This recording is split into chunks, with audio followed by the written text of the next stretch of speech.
NJ.com and the Star Ledger welcome to the Rutgers Rant, your one-stop podcast for the Scarlet Knights, with your hosts Steve Politti and Rutgers insiders Brian Fonseca and Pat Lenny. Let's start chopping. All right, everybody, welcome back to the Rant, our UCLA Picks Pod edition. Cannot say this firmly enough. This is a must-win game for the Scarlet Knights. Noon, SHI Stadium, UCLA Bruins. We'll talk about the Bruins. We'll talk about everything going on in the West Coast Bureau of the Big Ten. We're going to have some mid-season reports here. We're going to pick our own things we want to see in the second half of the season. First, though, we've got news, and we've got bad news. Sam Brown out for the season. Certainly not a surprising development. Greg Schiano has said the one thing he will tell us about injuries-wise is when a player will miss the rest of the season. It's certainly not surprising, but it's bad news. Absolutely. Yeah, Sam Brown was a really nice 1-2 punch with Kyle Monungai. He was a bigger back. You know, last year he was still kind of trying to find himself and had some nice games early on. So now Rutgers is going to have to rely on some young players behind Monungai. Greg Schiano made it very clear today that it's not just going to be Monungai taking every carry. That just doesn't exist in this world anymore, is what he said. I'm not sure I buy that, to be honest. I think Kyle Monungai might run 40 times against the UCLA. And I think that's part of the shame in this, too, is that I think Sam Brown was a bit underutilized. He had 40 carries in 5 games, and it just horrible luck for this kid that in such little carries, he gets a very, very gruesome injury that it's no surprise at all that this is season ending. It was just tough to watch. I'm curious to see which guy is going to be this. There will be a second guy. I don't think Kyle will take every carry, but will it be Antoine Raymond, who got some of it in the first couple games? Will it be Jashawn Benjamin, who has been questionable, I think, in every availability report to date? I don't know, but I think that the one thing that's certain is that it's going to be an unproven guy going in behind Kyle Monungai. And as for the human being, I feel sick for Sam Brown. I really do. Yeah. The question I have, guys, is both of those young players, seems like, you know, it's a trust thing with Greg Schiano. Sam Brown was in there in a lot of passing situations, a lot of, you know, he's a safety valve guy out of the backfield you could throw the ball to. Yeah, I mean, it's someone who's got a block in a lot of situations. That to me, I'm less curious about who's going to take the handoff as I am who's going to be he trust to do that. I think Jashawn Benjamin will take care of the pass catching part. He had that wheel route touchdown last year against someone. I think it was Temple. It might've been. So he's shown, if he's healthy enough to play, I think he's shown capabilities to do that. He's certainly not a blocker. That's for sure. Right. So that's a fair point to raise. Yeah. I think both are more scat back type running backs as opposed to Samuel Brown, who's a bruiser. That's for sure. Kyle Monungai, it was interesting the way they were using him and Brown. Brown was kind of taking the third down role. Like you said, Steve, blocking, safety valve, all those things. But Kyle is a great blocker, as we know, Monungai. Sure. Yeah. And obviously can catch the ball out of the backfield too. So if there's any position that you feel good about Rutgers having a lead guy, it's certainly there. Right. I get the sense, and again, we're trying to read the tea leaves here, the fact that we haven't heard any other season-ending injuries. Is there optimism that we might see a Tyrene Powell back, that we might see Robert Longerbeam? You can make the case that both of those guys are more important than Sam Brown. Certainly, you know, given what we've seen from this defense, which hasn't looked good. I mean, what is your sense about the rest of the injuries? So take you into the Greg Schiano speed lightning round after practice today. Here's how it went. Pat had the second question, and he asked, if Sam Brown can't go, and before he could finish the question, Greg says, Sam Brown can't go. So that answered our question. He's out for the year. Then I followed up with, you said on Monday you were evaluating with medical. Are there any other guys that are out for the year? And his response to my question was, Sam Brown is out for the year. That was it. Did not confirm or deny anybody else. So from Greg Schiano, we did not get an answer. I may get in trouble for this because I got in trouble for doing this on Monday. Tyrone Powell's father on Facebook was asked if he thinks his son will play on Saturday. And he said, I honestly don't know the answer to that question. That is absolutely not an update whatsoever, but I just kind of wanted to throw that out there. So take us through. I'm fascinated by your Facebook kerfuffle. So somebody, if I'm understanding this, there's a private Facebook group, and there are people in that private group who are surprised that the information they're putting on the internet is not as secure as they thought. Is that what's going on here? There are people who are like, oh my God, I put this on the internet in a private group. Other people saw it. How's that possible? Is that the kerfuffle is all about here? So my understanding is this: there is a Facebook group. I will name them here, obviously. Scarlet Knights Roundtable. It's a small, intimate group of 2,300 people.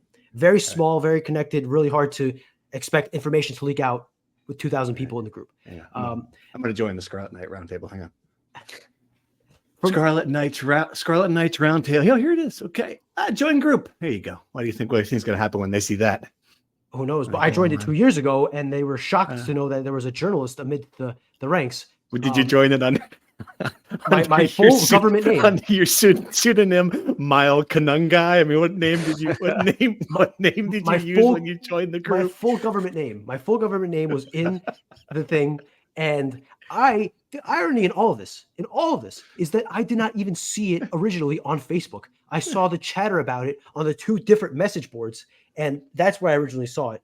But clearly, the two guys who run that group were just completely aghast that they called into question my journalism ethics. They practically went on a crusade to get me fired. And I mean, thankfully, as of right now, I have not been fired. So who knows? I mean, these guys are claimed to be very smart, strong journalism people. They graduated from the Rutgers journalism program, which, take that for what it's worth. And again, I listen, I don't think I did anything wrong. I apologize if I offended anybody. But that's kind of what happened. I'm canceling this request, by the way. I don't want them to see pictures of my ferns and dog on my Facebook feed. There's so much great information in there that you're missing out on. I'm going to have to miss out on it. Going to have to trust. Have to trust. I'll use my burner account. Why don't you guys get more involved in the internet sleuth community for like murder mysteries? That seems like a more valuable use of time if you're going to be an internet sleuth. Yeah, I'm a big fan of that, to be honest. Yeah.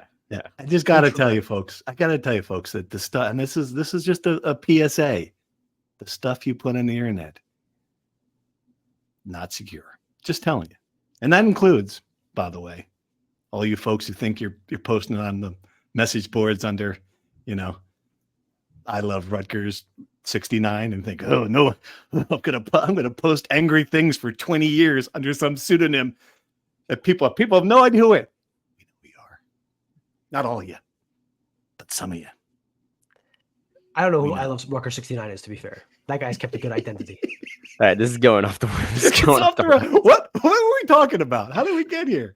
We were talking about Tyron Powell's injury. Tyron Powell. Okay, I'm sorry. I forgot. Is there optimism? Is there optimism? Our end of the week podcast. Yeah, we've gone off the rail a couple of times. To answer the question, I don't know. 10 a.m. Saturday, we'll all find out together. Okay. Great. Aaron Lewis, another one worth mentioning that left last week's game. Kenny Fletcher also in that unsure category. But if I had the two guys that were out last week, Tyrone Powell and Robert Longer being pregame, I think there's a little bit more optimism for them. Aaron Lewis, I think maybe too, but your guess is as good as my availability reporting. Go on the roundtable. Tell us what you find, folks, and let us know. Our source for information. All right. Let's talk UCLA. What do we know about the Bruins? They're bad. This is, again, must-win game. I did a little quick search. The LA Times, our colleagues out there, not a good idea when the headline you see is, I'm confident in Deshaun, UCLA's Martin Drummond, backs coach amid 1-5 start. You're 6 games into your coaching career at UCLA. You're getting the dreaded vote of confidence. That is not a good situation for the UCLA Bruins program. Are they as bad as their record shows? Not if you talk to anybody at Rutgers. That was Greg Schiano's probably the biggest message this week, that maybe UCLA found its identity a little bit in its last game against Minnesota, which if you watched it, you did see a little bit of improvement, but still not enough to win the game. They were certainly more competitive than they have been early, but we watched them against Hawaii. That was one of the worst performances I've seen of the season. But were they playing better last week than that game? Absolutely, in my opinion. So I still think you are what your record says you are. And at this point, that's all we can go with. And to top that off, like UCLA's offense is 131st in the country, total yards of offense. They have, I don't think they've rushed the ball for over 300 yards yet in 6 games as a team. So just very, very limited offensively, but defensively, not terrible. Not terrible. Right. Yeah, it's not good. Total offense, 2 yards. Rushing offense, 59.5 yards a game, and scoring offense, 14.5. Yeah, that's 1 of 5. So Kyle Monungai has outrushed the UCLA Bruins by himself this season? That's what we're telling you. Yep. That is incredible. UCLA stinks. They are not good. Rutgers cannot lose to UCLA. I agree with you that it's a must win. I know there's some pushback because of the teams they've played, and I think that's a fair rebuttal. They played number 2 Oregon, they played Penn State, they played number 18 Indiana, and they played at LSU. 4 of those 5 losses. Pretty good teams. Still, I mean, their loss to Indiana was a 42-13 loss at home after Indiana crossed 2 time zones. I mean, it's one thing to lose to good teams, but they've lost pretty bad to those good teams. And let me say though, right? If the Rutgers team we saw on Saturday shows up to play UCLA, they will lose that game. Like that was not a good football team. Like before we just say, oh, UCLA, perfect homecoming, they're not good. I mean, Rutgers was not. I mean, they wouldn't be favored to beat anybody the way they played on Saturday. So let's keep that in mind. Like you're giving me this scrunchy face. You disagree? No, I completely agree. No, I completely agree. The other one's giving me this. I was going to say. I disagree. I disagree. You think that bad Rutgers is going to beat UCLA? I mean, the team we saw that came out flat, that gave up these scads of yards, that couldn't move the ball. I mean, that's yes. UCLA has the 130th ranked offense, as Pat said. Even if Rutgers plays as poorly as they did, it's not like they're going to score, right? Like, it's not like this. At worst, this will be a close 1-score game, and I think Rutgers is good enough, even on its worst day, to beat a bad team like UCLA, who again is playing at 9 a.m. local time, 2 time zones across the country.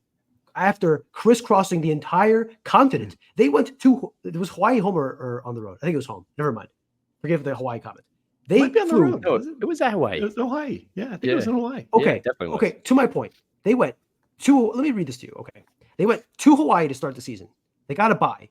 They hosted Indiana. They flew to Baton Rouge. They hosted Oregon. They flew to State College to play Penn State. They flew back to host UCLA, to host Minnesota, and now they're flying back to Rutgers. That's like 3 different cross country trips in the span of a month. I mean, they're not sitting in the center aisle coach here. I mean, they do a nice plane, you would presume, right? I don't care if they all have beds. It's still difficult to make that travel, don't you think? Sure it is. Like is a thing. Yeah. Again, combined with UCLA's lack of talent, their coach being completely out of his element as a first-time head coach, and the ridiculous travel they're dealing with, there is no scenario where Rutgers should lose this game. Hasn't learned his lesson from last week. Just hasn't learned his lesson. I've seen Rutgers lose this game before. Seen Rutgers lose this game again. I'd be scared to death that Rutgers lose that. And believe me, it would be I can't say this enough. It would be the stink bomb to end all stink. I mean, it would be a fan revolt. It would be, I mean, obviously it's not like, Greg Schiano hot seat. None of that crap's going to happen. But I mean, it's going to get ugly fast if they lose this game. The season will be over. Pretty much. Yep. Which is why they can't lose the game. People in the Scarlet Round Table, Knights of the Round Table. Scarlet Knights, they were surprised we were negative last week. Did you hear that? Yeah, they said we after were the 42-7 loss to, isn't that the 47-2 loss? They said it was the first time they listened to the rant, and all we did was talk negatively to Rutgers. That's all we did. My mind. I want to join this group after all. Hang on. I'm kidding. All right. What are we talking about again? Oh yeah, UCLA. Yeah, it just cannot. This is a game again. I can't speak it enough. And I do think it's coming at the right time for this team. I will say that. Like, as bad as Rutgers was against Wisconsin, and I know there were some trend lines on defense, especially that we've seen earlier, I really do not think that was the real Rutgers team, right? Like, clearly our expectations about them were too high. Clearly the injuries had an impact on their ability to beat a team like Wisconsin. I have to think that this is going to be a bounce back game. Do you guys agree with that? I'm worried. I'm thinking this is going to be a scrap, like really physical game. Like just the style of that Rutgers plays week after week is going to be evident again. This what you saw at Nebraska, some of that ugly stuff, even the way Nebraska played, just physically tough up front. Like I still think UCLA has that a little bit, and Rutgers isn't a team, like we've said over and over again, that's ever going to blow out a team. I know the final scores ended up being a little lopsided in those two first games against Akron and Howard, but I mean, it wasn't exactly a blowout in hindsight. So, right. I still see. I think the line is very accurate, both the over under and the line. 6.5, and what was the over under? 10 points. We're at 40. Wow. Yeah. We'll talk about this at the picks, but the line has moved to 4.5 since it came out on Sunday. Really? Wow. Yes. We'll decide what we're going to do when we do picks. I think this should be a bounce back game for Rutgers. I think if they do, you can discount the Wisconsin performance as the one stinker every team has a year. It just kind of happens. Things, the wheels came off at the end, whatever. I would really like to see in this game an offense that moves the ball, gets into the end zone before the fourth quarter, and wide receivers that can catch the ball, a running game that can get going, an offensive line that can get a push, more creative play calling. I want to see an offense improved at every level. I think this is, I know UCLA's defense isn't exactly its weakness, but still, I need to see something more from the offense, especially after the last 2 weeks. And defensively, against this UCLA team, you cannot give up a big play. You cannot. Right. This is the one chance you have to kind of right that wrong. I don't think you can do that. All right, this is a good transition because we did want to talk about some mid-season goals, and I think that's good at 4-2. We've got half the season left, and when I'm thinking about what I want to see from this team, it's similar to what you want to see, I think, in some levels. But for me, I want to see this team playing to win and being aggressive, and by that I mean like some of the trend lines of what I saw against Wisconsin, the conservative play calling, the refusal to throw the ball downfield. And I think some of this goes into the strategy not to return kicks. There's like a lot of things I'm seeing where they looked scared against Wisconsin. And all right, sometimes games go that way. You got a bunch of 4th and 2s on your own side of the field. It's a close game. You don't want to go for them there. I get it. Like Greg Schiano's been an aggressive coach for the most part. And some of those situations weren't great.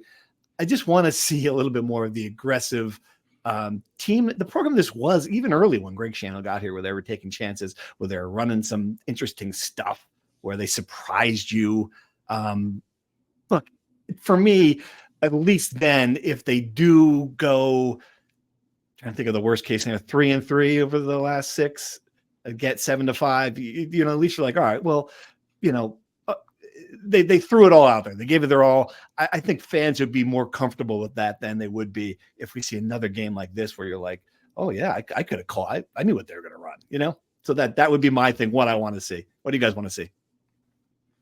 Similarly, I will say aggressive defense, because that was the calling card of this team, right? The dark side was going to be a violent, hard-hitting defense that created havoc, brought down the passer, created turnovers. This is a perfect opportunity against a bad offense and a quarterback, Ethan Garbers, who's not afraid to throw it anywhere. The guy is very turnover prone. I think this is the perfect time for the defense to really have one of those games where it has 2 or 3 interceptions, a pick 6, something totally disruptive. I'm still very worried about the yards they give up. Wrote that story last week with the stats and all that. But give me some defensive, big time plays on defense starting this week. I just want to see points. They haven't scored more than 21 points against any, Power 5 team. And I think I just like to see some points. I like to see the ball moving. I'd like to see some, long completions. I'd like to see a modern day offense. I just want to see some excitement. Like I agree to your point, Steve. Like I want some life. I want some. I don't want some juice. I don't want to have to see them win a game by 3 points, by the skin of their teeth. And just like, I want a more complete win. I want what I predicted against Wisconsin, where they just run them over. That was a complete botch job on my part. And not great. The greatest streak in the history of sports predictions ended, unfortunately. But what was I think $35,000 flushed down the toilet. Yeah. It's a shame. There we go. Yeah. but I just want to see them dominate somebody. And of all the teams left on their schedule, this is probably their last chance to get an emphatic win. That's what I want to see. Now, let me ask you guys this. They are 4-2, right? After 6 games. I think you probably would have signed up for that in the preseason. I just think the issue is that the way they lost that last game and what it felt like a lost opportunity at Nebraska is kind of souring, right? So if you take a 30,000-foot view, would you have signed up for this right now, 4-2 after 6 games in the preseason? Yeah.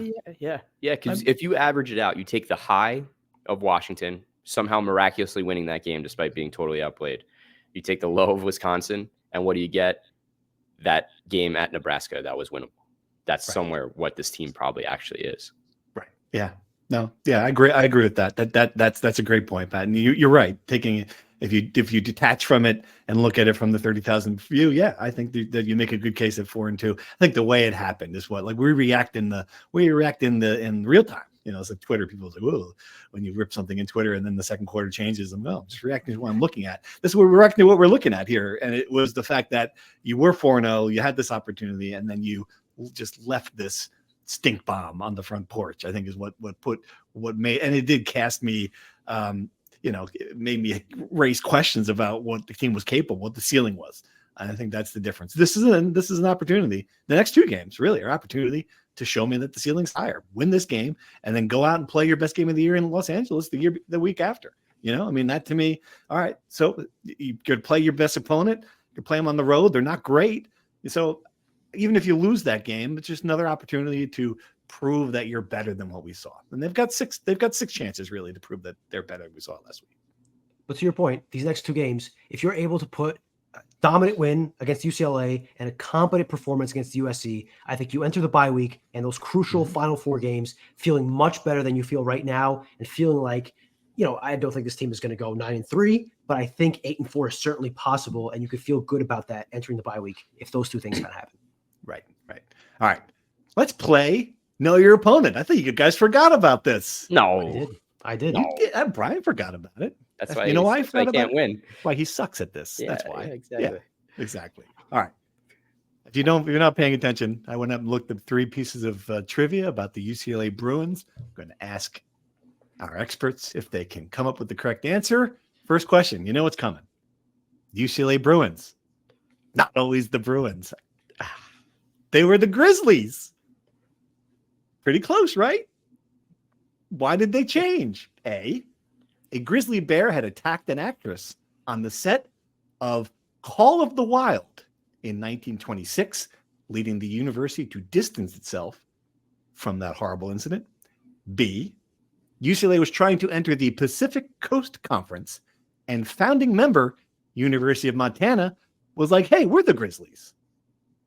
C, the Grizzly mascot looked too similar to the cow mascot, which is also a bear, so UCLA changed it to a more cuddly member of the bear family. Or D, nobody knows. One of these is true. Which is it? I'm going C, that it looked a lot like cow. You're going to look like the cow bear? Okay. Brian? I will go with C too, only because Pat is usually right on these things, so I'll ride the coattails. No, Pat's wrong. It was the Montana. Wanted to join a conference with Montana. Could you imagine? It was trying to enter a conference with Montana. Montana stiff-armed him and said, no, man, we got this bear. Get your own damn bear. UCLA were called the Bruins, but the Grizzlies because the students were called the Cubs. Anyway, all right. So, both wrong. Second question. UCLA was once known as, this is true, the southern branch of the University of California. That, as you can imagine, led to jokes. What did rival USC call UCLA students? A, twigs. B, acorns. C, Confederates. Or D, tree huggers. The southern branch of the University of California. D. You're going tree huggers? Okay. You're just setting us up for something here. Got to say it. One of these is true. One of these is true. Got to be Confederates. It's got to be Confederates. You're wrong. It's the twigs. That's so great. The twigs. That's funny. That doesn't Branch even make twigs. sense. What does that have I to do don't with the think- sound? Oh, the that- branch. you- The The branch. Oh. Oh, light bulb. There goes the branch. Yes, the Oh, southern God. branch. Come on. These West Coast liberals are so Wow. smart, so creative.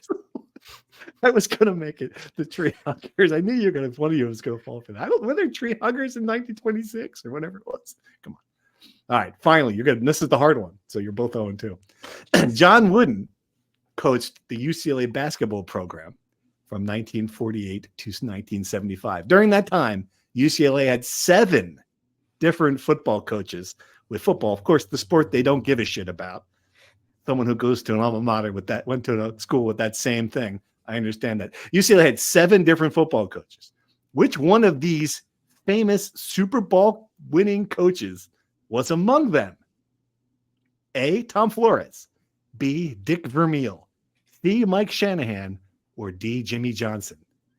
Which one? This is a hard one, but I love it. It's a great little bit of trivia. Which one of these Super Bowl winning coaches once coached UCLA football? As a head coach. Yeah. Right? Yep. Definitely not Jimmy Johnson. He feels too young. Or I feel like he'd be too young for that, no? Read the other 3. Read them back again. Tom Flores, Dick Vermeil, Mike Shanahan. Well, on account of Mike Shanahan being the only coach I recognize in that list, I'll go with Mike Shanahan. He's probably too young. I'm gonna go with Dick Vermeil. Ah, you got it. You got it, Pat. Good job. Dick Vermeil is correct. Much you don't know who Dick Vermeil is? Really? I knew he's like a kind of right. He coached the Rams, Coached the Rams. Yep, coached the Eagles. So he was only there for 2 years, 74, 75.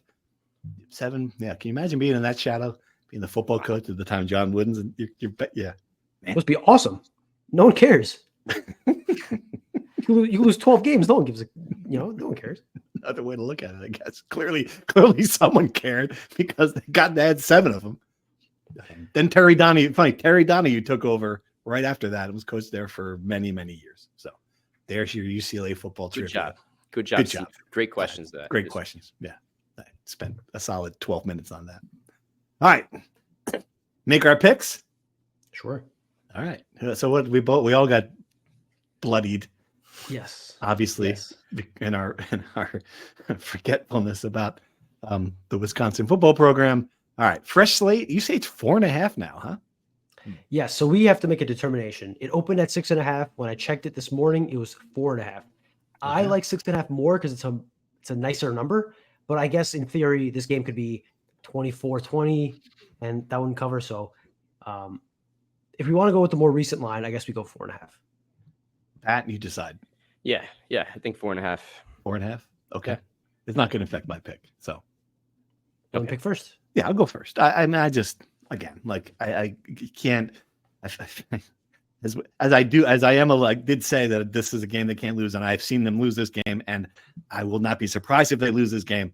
I don't expect them to lose this game. I think they're going to come back, bounce back, play a solid game. Like I don't expect this easy breezy 50-0.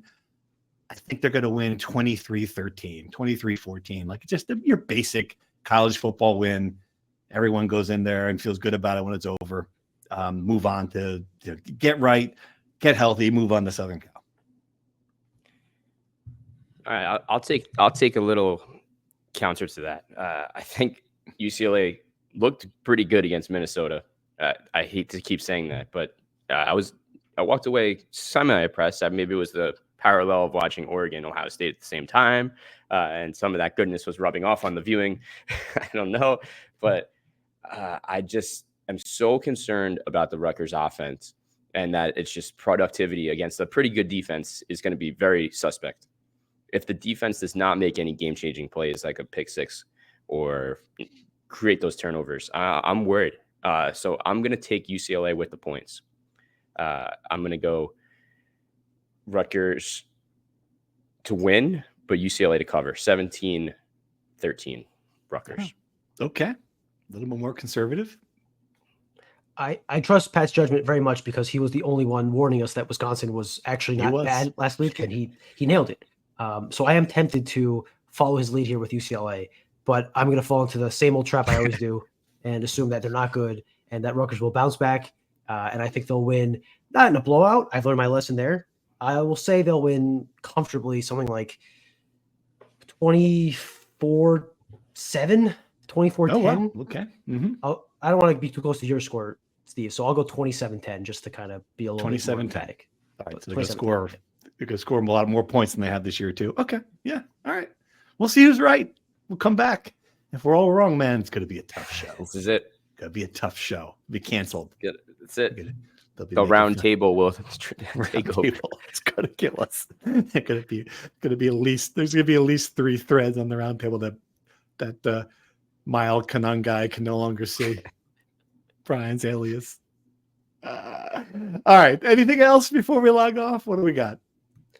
Tomorrow is the... Oh, yes. We've got big stuff to talk about. Yes. Set us up for tomorrow. Tomorrow is the first real viewing of the 2024-25 men's basketball team. They'll host St. John's in an exhibition that will be televised on BTN. So even those that can't make it in person can watch on TV. Big time matchup between Dylan Harper and Kadari Richmond. An old, wily, veteran, experienced guard versus the young, exciting prospect in Dylan Harper. That'll be fascinating. It'll be really interesting to see how Ace Bailey performs in his first college live action game situation. I'm interested to see how he does there, and I'm interested to see how the supporting cast, which we probably should stop calling them the supporting cast. It's probably a bit dismissive, but how everyone else around, yeah, fair enough. How they do shooting wise, how Emmanuel Ogbole does defensively. Just a lot of questions about this team won't be answered tomorrow, but I think we can get a good indication of where things stand entering the season. Starting tomorrow. I don't know if you guys have anything you're particularly looking for tomorrow. I'm just amazed that it's on TV. I didn't realize that. That's cool. I mean, think about where this thing has come. You're having a exhibition game, essentially a scrimmage, glorified on the Big Ten Network. I mean, that in itself, what kind of crowd are we expecting? We get a full house? Probably not full house. Close to it. It's the middle of the week. I would anticipate a good crowd. It's just kind of the way these scrimmages are going now. A lot more of them are being televised. I think if it was up to Steve Peichel, it would not be televised. I think he doesn't want to, even if they're going to play basic strategy, right? I don't think they're going to run any elaborate sets if they do have any of them in their playbook. I just think they're going to go vanilla, but I don't think they want anybody outside of their bubble to watch them play until the ball is tipped on November 6th. Yeah. I understand that, but this is for a good cause, number A, and B, and it's just like, this is the kind of buzz you want to generate. I mean, if you're not willing to play a team like St. John's, you can't get that on the schedule for real. I think it's just a great idea to have it both teams. And there's a lot of buzz around St. John's too. I mean, Kadari Rich, we saw him and he's the real deal. And I like the fact that, and I do like this, like he's a man, right? Like I am curious to see how, teenagers, the phenoms, go up against someone for the first time, really, since they were high school freshmen, probably going up against someone who has got the muscle, who's got the experience, who's got 100 games under his belt as a college player. That to me is going to be really interesting. I'm really interested to see. Rick Pitino has coached so many great freshmen, right, over the years, and is never shied away from speaking his mind, right? Let's put it that way. Praising another team's players, is that what you're trying to say? That way. So I'm actually very curious to hear what his opinion is going to be of these two guys and Rutgers as a whole, because he's been through this. He understands the gravitas of it, how you can create a buzz and things like that. So I'm interested to see what Slick Rick has to say. And I think from an X's and O standpoint, like Brian said, you're not going to give it away, but it'll be better than the Rutgers spring football game. I can say that much. Right. And I hope no one overreacts to it. Like if they lose by 15 points, there's also a level of that it's an exhibition for a reason. I'm interested to see how they handle the center position. Of course, we've talked about that a million times here. Let's see how this is how they shoot the ball. Let's see what Zach Martini does. Let's see what a bunch of these guys that they brought in do. I mean, it's more than just the two freshmen, but obviously it's the two freshmen. I mean, just got to see how much of Dylan Harper has the ball in his hands. How many shots Ace Bailey going to take? Is he playing around the rim? Is he only on the perimeter? I mean, there's a lot of things I'm just curious to see. It's going to be great. I am fascinated to see the reaction from the coaching staff when Ace Bailey takes a bad shot, because he's going to take bad shots. It's just part of his game. How will they react? I'm fascinated to see how that dynamic will work with both of the superstar freshmen. This is a team that's taken a lot of bad shots by players who are far less talented than Ace Bailey. I mean, on some level, you just like, take it again, right? Fair enough. Ace Bailey is much better than Derek Simpson, and I feel much more confident in him hitting a pull-up than Derek Simpson. That's a fair point. Yeah. But I think you'd like to coach that out of them as much as possible. I'm just fascinated to see how the dynamic between those two and the coaching staff. And again, it's a game that doesn't matter, so probably not as much as you see in the real thing, the Big Ten, but that's something that interests me as well. Yeah, and just really quickly, Rutgers, we got our first look at the Rutgers wrestling team yesterday, media day. Oh, wow. Yep. And the thing that fans were shouting out at Goodell last year was this team is stagnant and needs to take the next step. And he clearly listened to all that criticism, because his big takeaway and the message that he's giving to this team is we're sick and tired of being 14th. We want to be a top 10 team.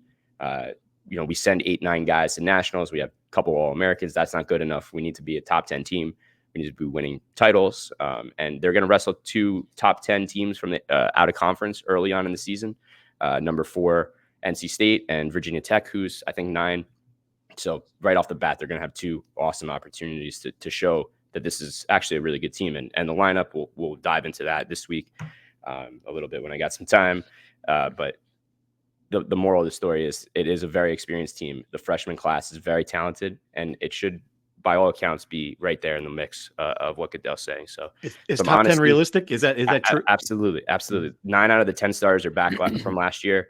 So you have this crazy dichotomy of guys that are very experienced and then very talented freshmen that are coming in that are, of that mold of Ace Bailey, Dylan Harper kind of type, where they're some of the highest rated kids in the country. So it's a really interesting. It's very similar to basketball. It's a good way to put it.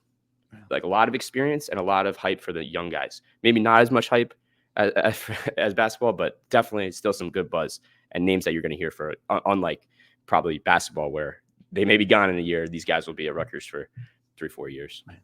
Man, this is the sweet spot on the calendar, folks. You can't find a better time of the year. College football right in the middle of the season. NFL first third of the season. Baseball, 2 teams barreling toward the World Series. We've got college basketball starting up. Hockey. I was watching some hockey last night. That's how crazy I am. Everything's going on at once. So where's Rutgers' position in that media market, Steve? In that viewing right thing? At the top of it. Right at the top, right? Let me tell you something. The Rutgers Rant. We don't cover the NFL. The Rutgers Rant, right? That's right. That's why it's called the Rutgers Rant. All right. Anything else before we sign off, folks? I'm wearing this hat that caught Greg Schiano's attention as he walked into the media tent today, and he said, "How could you wear a hat like that around here?" So that was he has not been keeping up with the Yankees and Mets, to be fair, but he was taken aback by my hat. So I thought that was funny. That's the kind of little details that Greg Schiano would notice. There's like a famous story. One time there was a guy who worked for us who covered didn't get to college sports a lot, covered sports business, and he went to practice once. He was wearing, I forget what it was, but it was another school's hat, and Greg Schiano made a beeline and gave him a Rutgers hat. I'll never forget that. It was really early on in the Greg Schiano term. Anyway, it's just fun stuff. All right. Obviously, he was joking, just to be clear. Before the aggregators come out of nowhere and say Rutgers coach Greg Schiano attacks media member, that did not happen. It was clearly a joke. I don't think we're going to get aggregated for our UCLA takes on Sports Illustrated this week. They weren't really strong enough. Just in case. Also, I want to keep the Scarlet Knights roundtable people off my back as well. So just want to clear the air. We'll never know. They'll never know if they criticize us. Please, someone let us know for this. Smile, Konungai. Let us know. All right. Let's slug up there. Tried to have some fun. Hope you guys enjoyed it. We'll be back on Monday to talk about the UCLA game and the scrimmage and probably some other important stuff. So listen to that. Thanks. Thank you for listening to the Rutgers Rant. To participate in the conversation and receive live updates about the Scarlet Knights directly to your phone, sign up at nj.com/insider.